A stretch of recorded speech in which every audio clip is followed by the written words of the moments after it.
한비광의 육체를 빼앗으려던 자아마신에게 괴면검을 튕겨내 일격을 날리는 풍현의 모습이 그려지며 이번화가 시작됩니다. 풍현의 강한 공격에 자아마신의 형체가 흐트러지자 그 틈에 한비광은 자신을 붙잡고 있었던 자아마신의 팔을 베어내며 속박에서 벗어납니다.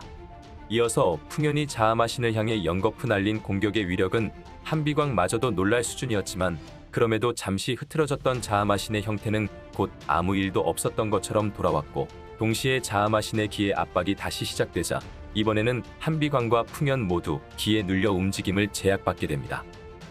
그러던 순간에 그들이 있는 장소에 도착한 매유진은 한비광에게 그 지역에서 벗어난 뒤 신녀 미고의 만활대법을 기다렸다가 회복된 사람들과 함께 자아마신을 상대하자고 말했는데 한비광은 갈래의 죽음으로 인해 자신 이상으로 눈이 뒤집혀 있는 풍현을 보며 그게 쉽지 않음을 느낍니다. 한편 방금 전까지 풍현과 함께 있었던 철혈귀검과 혈례는 풍현이 좀 전에 펼친 경공의 수준과 괴면검의 공명으로 보아 천은마녀의 안배로 다시 태어난 게 틀림없다며 그가 이전과는 전혀 다른 수준에 올랐음을 이야기합니다. 미고는 부상자들을 모은 장소에서 만활대법을 준비하고 있었는데 이에 다급히 현장에 도착한 동령칠절 구경백과 사요흑은 자신들의 도착이 늦어 신녀님이 이런 선택을 강요받을 상황을 만들었다고 자책한 뒤 만활대법에 대해 목숨을 걸고 펼치는 도박 같은 대법이라 말하며 완강하게 반대합니다. 그러자 미고는 국노사에게 자신이 타인의 강요에 의해 무모한 선택을 하는 어리석은 계집이라 생각하는 거냐 물었고 이어서 만활대법이 위험하다는 사실은 누구보다도 자신이 더 잘 알고 있음에도 이런 선택을 내릴 수밖에 없었음을 이야기하며 그러니 이제 그만 숙고에 내린 자신의 선택을 존중해달라고 말하는 미고의 모습과 함께 이번화가 끝나게 됩니다.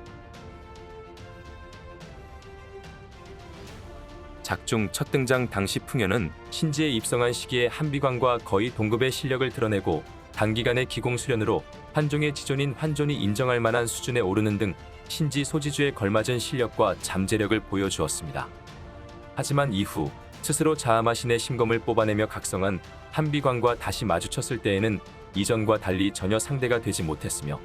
천은마녀 갈래가 등장했을 때에도 한비광을 상대로는 진심으로 대결에 임해야 했던 반면에 풍현의 경우 소원술까지 사용하며 전력을 끌어낸 상태임에도 간단하게 제압당하는 등 최고 수급 인물들과는 실력에서 확연한 차이를 보였습니다.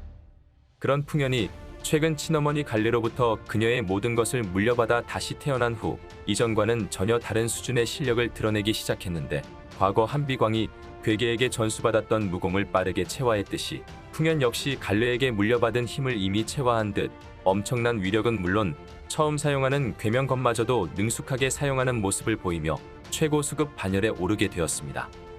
사실 풍현은 사기적인 혈통을 타고난 인물이기도 한데 풍현의 육체적 친부는 검마 한상우이며 친모는 서막 마한족의 후예이자 신지 최강의 여고수인 갈래이기 때문에 사실상 작중 최고의 혈통을 타고난 인물인 만큼 갈래에게 물려받은 힘과 검마 핏줄의 잠재력이 함께한다면 8대 기보의 주인들 중에서도 막강한 존재감을 드러내길 기대해 볼 수 있겠습니다. 한편 전장의 뒤편에서는 매유진이 말했던 힘이 될 사람들 5명을 중심으로 미고와 약선이 만활대법을 준비하고 있는 가운데 자아마신은 한상우의 육신을 대체할 새로운 육신을 차지할 수 있을지